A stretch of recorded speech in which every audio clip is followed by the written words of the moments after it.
미국에서 국민교사라고 존경을 받는 할 어반이라고 하는 유명한 심리학자가 있습니다. 할 어반이 썼던 인생의 목적이라고 하는 제목의 책이 미국에서만 1억 부 이상이 팔렸습니다. 역시 안 놀라시는군요. 우리 성도님들 하도 억소리 많이 들으셔서 이제 웬만한 억소리는 놀라지도 않으시는데, 여러분, 인생의 목적이라는 이 책을 보면 흥미로운 실험 하나가 나옵니다. 할 어반이 어떤 실험을 했냐면 무려 70만 명을 대상으로 실험을 했습니다. 스케일이 다르잖아요. 이 70만 명을 대상으로 24시간 동안 절대로 불평의 말을 하지 말라고, 즉 나쁜 말 하지 말라고 그렇게 주문을 한 다음에 24시간이 지난 다음에 하루 동안 얼마나 불평을 했는지, 얼마나 나쁜 말 했는지 그걸 솔직하게 기록하도록 한 것입니다. 그랬더니 사람들이 하루에 평균 몇 번이나 나쁜 말이나 불평의 말을 할 것 같습니까? 평균 6번에서 많게는 12번을 하더랍니다. 그러니까 하루 중에서 절반인 12시간 동안 우리가 깨어 있다고 가정한다면 사람들은 대체로 한두 시간 만에 한 번씩 불평하고 나쁜 말을 하더라는 것입니다. 그런데 하루에 단 한 번도 불평하지 않고 한 번도 나쁜 말 하지 않았다고 고백한 사람은 몇 명 있었을 것 같습니까? 70만 명 중에 딱 4명밖에 없었다고 합니다. 사람들은 그만큼 불평, 불만을 입에 달고 사는 거죠. 심지어 지금 이 예배 시간에도 불평하는 분이 있을지도 모르겠습니다. 여름에는 에어컨 때문에 춥다고 덥다고 불평하고, 겨울이 되면 또 온풍기 때문에 춥다고 덥다고 불평하게 되는 겁니다. 그만큼 인간의 입술은 간사해서 예배 시간조차도 감사보다는 불평에 더 익숙한 것이 사실입니다. 그러나 오늘 본문의 말씀은 우리의 입술이 어떤 입술이 되어야 되는지 예수님이 직접 모범을 보여주신 본문이 바로 오늘 본문입니다. 즉 오늘 말씀을 통해서 우리는 예수님의 입술을 본받아야 되는 것입니다. 왜냐하면 예수님은 도저히 그런 말을 할 수 없는 상황에서 우리가 본받아야 될 말을 해주셨기 때문입니다. 자, 그렇다면 우리가 본받아야 할 예수님의 입술이 어떤 입술인지 한번 살펴보도록 하겠습니다. 첫째, 서로를 좋게 말하는 축복의 입술이 되어야 하는 것입니다. 어떻게 해야 된다고요? 좋게 말하는 축복의 입술이 되어야 하는 겁니다. 우리 22절을 봉독합니다. 그들이 먹을 때에 예수께서 떡을 가지사 축복하시고 떼어 제자들에게 주시며 이르시되 받으라, 이것은 내 몸이니라 하시고. 그들이 먹을 때라는 어떤 때입니까? 이제 이 식사를 마치면 예수님이 바로 그날 밤에 로마 병정들에게 붙잡히시고 그 다음날 아침에 십자가에 못 박혀 죽으시기 때문에 이게 바로 예수님의 마지막 식사인 최후의 만찬이었던 것입니다. 게다가 예수님은 자신이 내일 죽게 된다는 사실도 모르고 그 식사를 하신 것이 아니라 내일 십자가에서 죽게 된다는 사실을 다 아시면서도 그 제자들을 위해 최후의 만찬을 마련해 주셨고 제자들과 함께 먹으신 것입니다. 여러분, 만약에 여러분이 내일 죽는 걸 안다면, 그것도 평안하게 잠을 자다가 죽는 그런 죽음도 아니라 예수님처럼 십자가에 못 박혀서 잔인하게 죽는다는 것을 내가 안다면, 여러분 그 전날 밤에 마지막 식사를 할 때 어떤 기분이겠습니까? 여러분 밥이 넘어가겠습니까? 내일 십자가에 못 박혀 잔인하게 죽게 된다는데 밥이 넘어가겠습니까? 지금 먹은 거 다 소화되기도 전에 죽게 되는데 먹고 싶은 생각이 들겠습니까? 그런데 예수님은 심지어 자기가 잘못해서 십자가에 죽는 것도 아니라 무지한 죄인들을 구원하시기 위해서 십자가에서 못 박혀 죽어버리는 그 끔찍한 고난을 당하게 되었는데 어떻게 밥을 맛있게 먹을 수가 있겠습니까? 그런데 여러분, 오늘 본문에 더 잔인한 게 뭔지 아십니까? 예수님이 그 최후의 만찬을 베풀어 주셨는데 그 최후의 만찬 자리에 누가 앉아 있었습니까? 이제 곧 예수님을 십자가에 못 박도록 팔아넘길 가룟 유다가 그 자리에 있었습니다. 또한 예수님을 모른다고 3번이나 부인하게 될 베드로도 그 자리에 있었고, 나머지 모든 제자들도 예수님이 그날 밤 붙잡히실 때 전부 다 도망쳐 버릴 것이기 때문에, 사실은 지금 예수님이 베풀어 주신 그 만찬 자리에는 전부 다 예수님을 버려버릴 배신자들만 가득했던 곳입니다. 그런데 예수님은 그 사실을 전부 다 아셨음에도 불구하고 그런 배신자들을 위해서도 최후의 만찬을 베풀어 주신 것입니다. 그런데 예수님은 배신자들을 위해서 그냥 최후의 만찬만 베풀어 주신 것이 아닙니다. 그것만 해도 대단하잖아요. 그런데 소위 미운 자식 떡 하나 더 준다고 이 죽일 놈들아, 이 배신자들아, 옛담 먹어라, 그렇게 주신 것이 아닙니다. 예수님이 떡을 가지사 뭘 하셨다고요? 축복하셨다는 겁니다. 여러분, 그 와중에 축복이 나오겠습니까? 떡을 가지고 축복하신 다음에 심지어 떡을 떼서 제자들에게 나눠주시는데, 이것을 받으라, 이것은 내 몸이라고 말씀하신 겁니다. 여러분, 예수님이 그 말씀을 하시면서 얼마나 그 마음이 찢어지셨겠습니까? 떡을 떼기 위해서는 떡을 찢고 떡을 쪼개고 떡을 갈기갈기 찢어야 떡을 떼줄 수 있는 것처럼, 지금 떡을 떼주시던 예수님의 마음도 갈기갈기 찢기고 쪼개지신 겁니다. 그런데 그 와중에 뭘 하셨다고요? 축복이란 걸 하신 겁니다. 여러분, 절대로 축복이 나오지 못할 만한 상황인데 예수님은 축복을 하신 겁니다.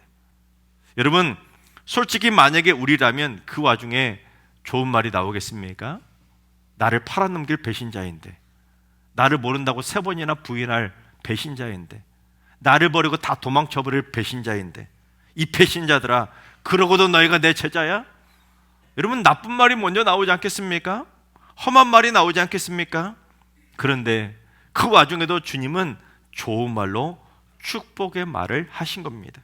그래서 사도 바울도 이걸 본받아 마지막까지 좋은 말을 하신 예수님의 축복의 입술을 우리도 본받아야 된다고 강조했습니다. 뭐라고 강조했는지 고린도전서 10장 16절 17절을 봉독해 보겠습니다. 우리가 축복하는 바 축복의 잔은 그리스도의 피에 참여함이 아니며 우리가 떼는 떡은 그리스도의 몸에 참여함이 아니냐. 떡이 하나요 많은 우리가 한 몸이니 이는 우리가 다 한 떡에 참여함이라. 바울이 사용한 축복이라는 단어도 예수님이 사용하신 축복이라는 단어와 같은 단어입니다. 즉 예수님이 최후의 만찬 때 좋은 말로 축복하신 것처럼, 그 배신자들 향해서도 축복 기도하신 것처럼, 바울도 축복의 잔을 마시고 축복의 떡을 먹을 때 그리스도의 몸과 피에 참여하면서 좋은 말로 예수님처럼 축복을 한 것입니다. 왜냐하면 우리가 다 한 떡에 참여하는 한 몸 공동체가 되려면 떡이 하나인 것처럼, 둘이 아니라 셋이 아니라 떡이 딱 하나인 것처럼 서로 좋은 말로 하나 되어 축복해야 된다는 것을 사도 바울도 강조한 것입니다. 특히 떡이 하나라는 것은 우리를 위해서 십자가에서 몸을 다 찢겨주시고 내어주신 주님의 몸은 딱 하나라는 것을 의미하는 것으로, 하나밖에 없으신 주님의 그 한 떡에 참여하려면, 주님의 그 한 몸을 우리도 먹으려면 우리가 한 몸을 이룰 수 있도록 떡을 나누는 우리 성도들끼리 서로에게 좋은 말로 축복하며 하나가 되어야 한다는 것입니다. 여러분, 그렇습니다. 주님은 우리가 다 같이 한 떡에 참여하는 한 몸이 되라고, 한 몸 공동체가 되라고 살이 찢기시면서까지 배신자들을 위해 만찬을 베풀어 주셨고 좋은 말로 축복해 주셨습니다. 서로에게 좋게 말하는 축복의 입술이 되라고 마지막 죽기 직전까지도 하나의 떡인 자신의 몸을 찢겨주신 겁니다. 서로에 대해 나쁘게 말하라고 십자가에서 몸을 갈기갈기 찢겨주신 것이 절대로 아닙니다. 그런데 우리 입술은 솔직히 주로 없던 입술이 되었습니까? 70만 명 중에 딱 4명만 불평하지 않은 것처럼 서로를 좋게 말하는 축복의 입술이 아니라 우리는 서로를 나쁘게 말하는 비난의 입술이 아닙니까? 좋게 말하는 것도 습관이고 나쁘게 말하는 것도 습관인데, 솔직히 우리는 나쁘게 말하는 습관이 훨씬 더 쉽지 않습니까? 그러나 서로를 나쁘게 말하는 비난의 입술로는 절대로 하나 될 수도 없고 한 몸이 될 수도 없는 것입니다. 그래서 하나의 떡을 나누면서도 서로를 좋게 말하지 못하고 서로를 향해 나쁘게 말한다면 그 공동체는 사실 떡을 따로 떼어야 하는 것입니다. 서로 좋게 말하는 자기들끼리만 모여서 떡을 따로 떼어야 되지, 주님의 딱 하나뿐인 떡을 떼면서도 서로를 향해 나쁘게 말한다면 여러분 얼마나 하나님 보시기에, 주님 보시기에 더 마음이 찢어지겠습니까? 자기들끼리 떡을 나눠야 되는 겁니다. 하지만 주님은 그러라고 십자가에서 죽기 전날까지도 배신자들을 위해서 만찬을 베푸시며 떡을 떼며 좋은 말로 축복해 주신 것이 절대로 아닙니다. 우리 옆 사람하고 이렇게 인사할까요? 좋게 말하는 습관을 가집시다. 여러분 그렇습니다. 그처럼 좋게 말하는 것이 습관이 되었던 사람이 있습니다. 그가 바로 남아프리카 공화국의 대통령이었던 넬슨 만델라입니다. 46살에 감옥에 갇혀서 27년 동안 옥살이를 했으니까 자신의 인생의 3분의 1을 옥살이를 했던 겁니다. 그렇게 70이 넘은 나이에 감옥에서 출소를 하게 되자 이 각국에 수많은 기자들이 모여들었습니다. 그런데 너무나 건강하고 밝은 모습으로 감옥 안에서 나오는 모습을 보고 기자들이 깜짝 놀라서 물었습니다. 아니, 다른 사람은 5년만 살아도 감옥살이를 해도 건강을 잃어서 나오는데 어떻게 27년 동안 옥살이를 하고서도 이렇게 건강할 수가 있습니까? 그렇게 질문을 한 겁니다. 그랬더니 넬슨 만델라가 환하게 웃으면서 이렇게 대답을 했다고 합니다. 저는 감옥에서 중노동을 나갈 때 넓은 자연으로 나간다는 즐거움에 비록 몸은 힘들지만 일을 즐겼습니다. 하늘을 보고 감사했고 땅을 보고 감사했습니다. 남들은 감방 안에서 좌절과 분노를 사겼지만 나는 마음을 내려놓고 용서를 했습니다. 물을 마시며 감사했고 강제 노동을 할 때도 감사했습니다. 그랬더니 세상의 모든 즐거움이 저를 감쌌습니다. 여러분 그렇습니다. 인생의 무려 3분의 1을 억울하게 감옥살이를 했던 넬슨 만델라였지만 감옥 안에서조차 용서하고 감사하면서 좋은 말만 했던 것입니다. 그런 의미에서 우리나라 위정자들은 참 안타깝지 않습니까? 우리나라 위정자들이 하는 모습을 국민이 다 보고 배울 텐데 우리나라 위정자들은 어떻습니까? 좋은 말 하는 위정자들 보셨습니까? 하나같이 서로를 향해 나쁜 말만 쏟아내고 서로 내가 당하면 갚아줄 생각만 하면서 복수만 꿈꾸는 그런 나쁜 말의 안갚음의 본보기를 우리에게 보여주고 있지 않습니까? 그러니 어떻게 위정자가 하나 되고 국민이 하나 될 수 있겠습니까? 얼마나 안타깝습니까? 여러분, 그러면 절대로 하나 될 수 없는 것처럼 예수 그리스도의 몸인 한 떡을 참여하며 한 몸 공동체로 우리가 하나 될 수 있으려면 서로를 나쁘게 말하는 비난의 입술이 아니라 서로를 좋게 말하는 축복의 입술이 되어야 하는 것입니다. 어떻게 해야 되느냐? 고린도전서 12장 25절부터 27절까지 봉독해 보겠습니다. 몸 가운데서 분쟁이 없고 오직 여러 지체가 서로 같이 돌보게 하셨느니라.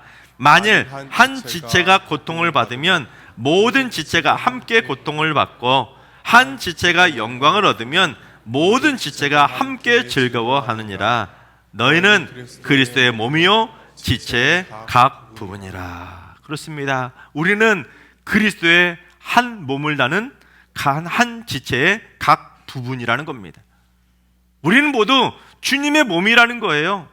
그래서 우리끼리 서로를 나쁘게 말하면 마치 자기 눈이 자기 코를 나쁘게 말하고 자기 손이 자기 발을 나쁘게 말하는 거나 마찬가지인 것입니다.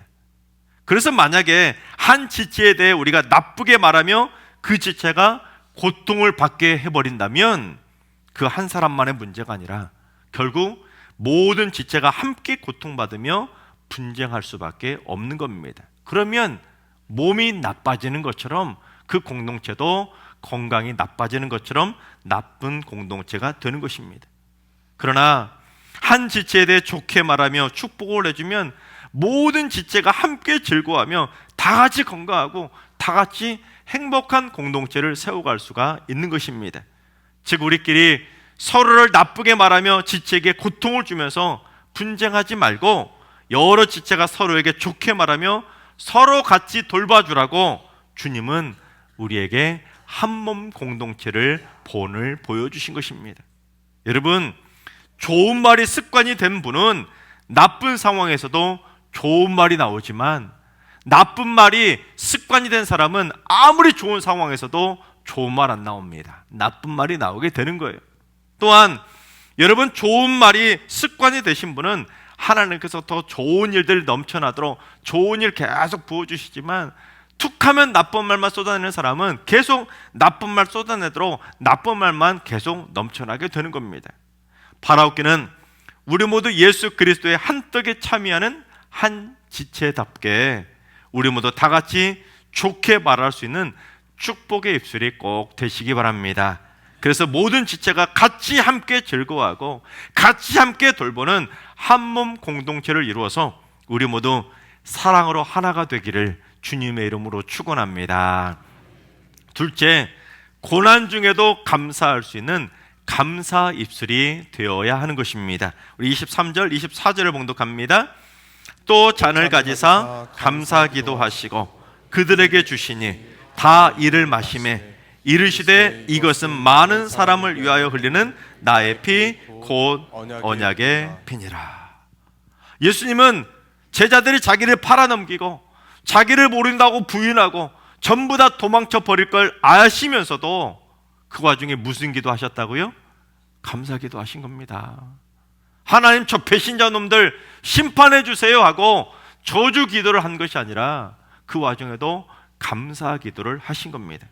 게다가 그 잔이 무슨 잔입니까? 그냥 잔이 아니에요.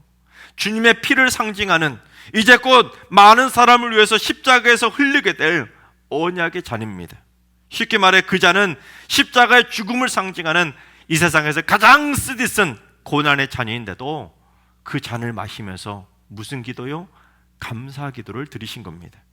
여러분, 이게 바로 우리가 예수님을 통해 배워야 될 두 번째 입술인 감사 입술입니다. 고난 중에 불평하면서 원망 기도나 저주 기도를 드릴 것이 아니라 고난 중에 감사 기도를 드릴 줄 아는 감사 입술이 되어야 하는 것입니다.